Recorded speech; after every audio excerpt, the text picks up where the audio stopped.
For the past 3 days, the attention of all the world's media and military experts has been focused on the Kursk region, where the Ukrainian army and NATO forces continue their chaotic retreat with heavy losses in manpower and equipment.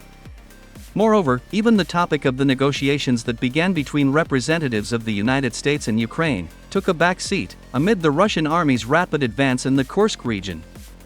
During the past 72 hours alone, the Russian army has managed to liberate 5 settlements in the Kursk region.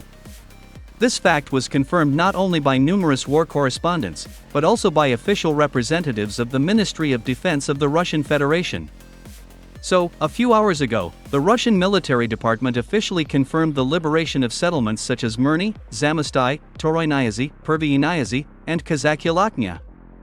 All these settlements are located around the city of Sudzha.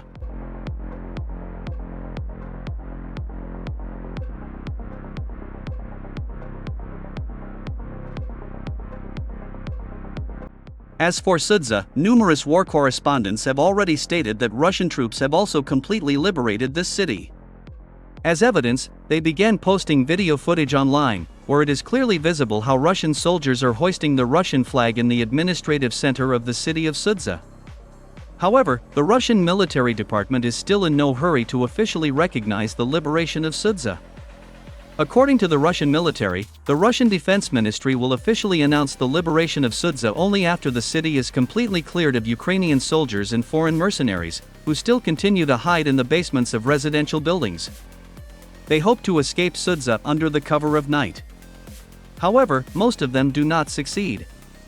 Russian drones are constantly in the air, carefully scanning all escape routes, in non-stop mode.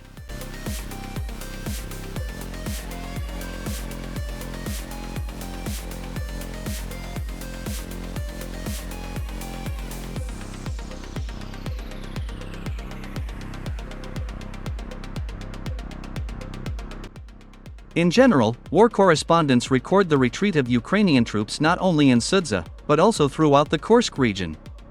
At the same time, it is reported that Russian troops are literally pursuing the retreating Ukrainian army units' heels, preventing them from quietly leaving Russian soil.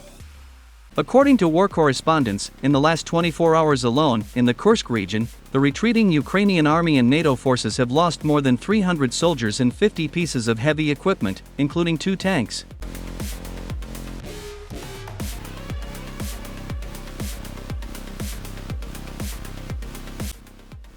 Commenting on what is happening in the Kursk region, numerous esteemed military analysts have opined that this military escapade, carried out by Kiev regime and its Western masters, will go down in history as the most unsuccessful military operation of the 21st century. Over the 7 months of fighting, the Ukrainian army not only failed to achieve all of its objectives in the Kursk region, but also lost all of its most experienced and battle-ready units there. According to the commander of Spetsnaz Akhmat, General Apty Yelodinov, since August 2024, in the Kursk region, Ukraine has lost almost 70,000 soldiers, and about 3,000 pieces of heavy equipment, including 400 tanks. This Russian general also noted that it was Operation Flow, during which Spetsnaz Akhmat fighters, along with soldiers from other units, infiltrated Sudzha using an underground gas pipe, which marked not only the liberation of this city, but also the entire Kursk region.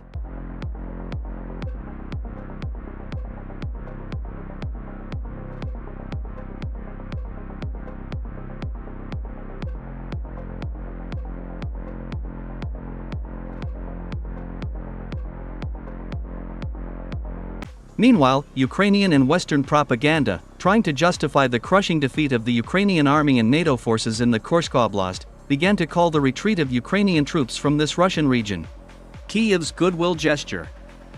According to them, the Ukrainian General Staff and its NATO military advisors began to withdraw their troops from the Kursk region, allegedly because of the agreements that were reached during negotiations in Saudi Arabia between the American and Ukrainian delegations.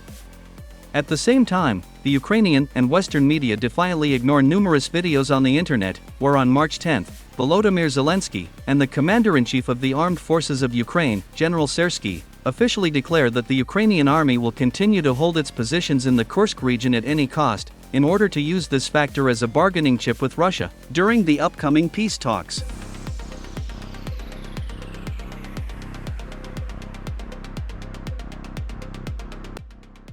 By the way, on March 12, it became known that the Kiev authorities fired Major General Dmitry Krasilnikov, who commanded the Ukrainian troops in the Kursk region.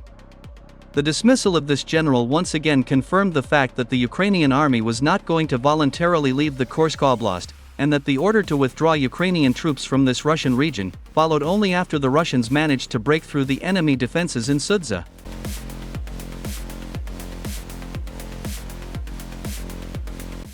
According to the authoritative Telegram channel Shot, the Ukrainian command and NATO military advisors began withdrawing their troops from Sudzha 2 days before the meeting of the American and Ukrainian delegations in Saudi Arabia.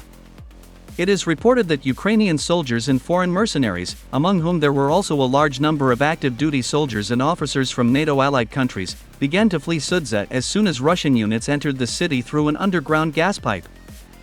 At the same time, it is reported that the flight of Ukrainian and NATO soldiers was so disorganized and chaotic that in the first hours after the Russian breakthrough, the Ukrainian army and NATO forces lost more than 100 soldiers and 20 pieces of equipment.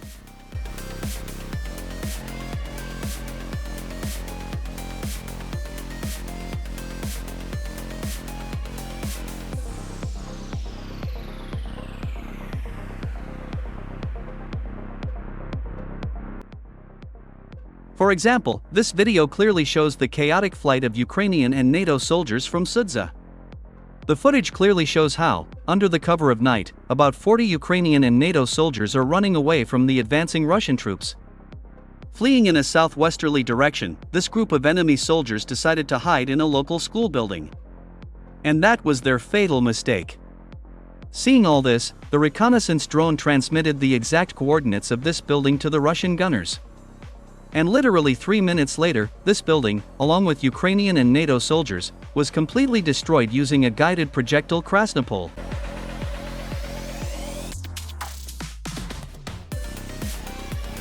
Later, in the rubble of this destroyed building, the Russian military found the corpses of 35 Ukrainian and NATO soldiers. It is reported that they were mostly British and Polish citizens.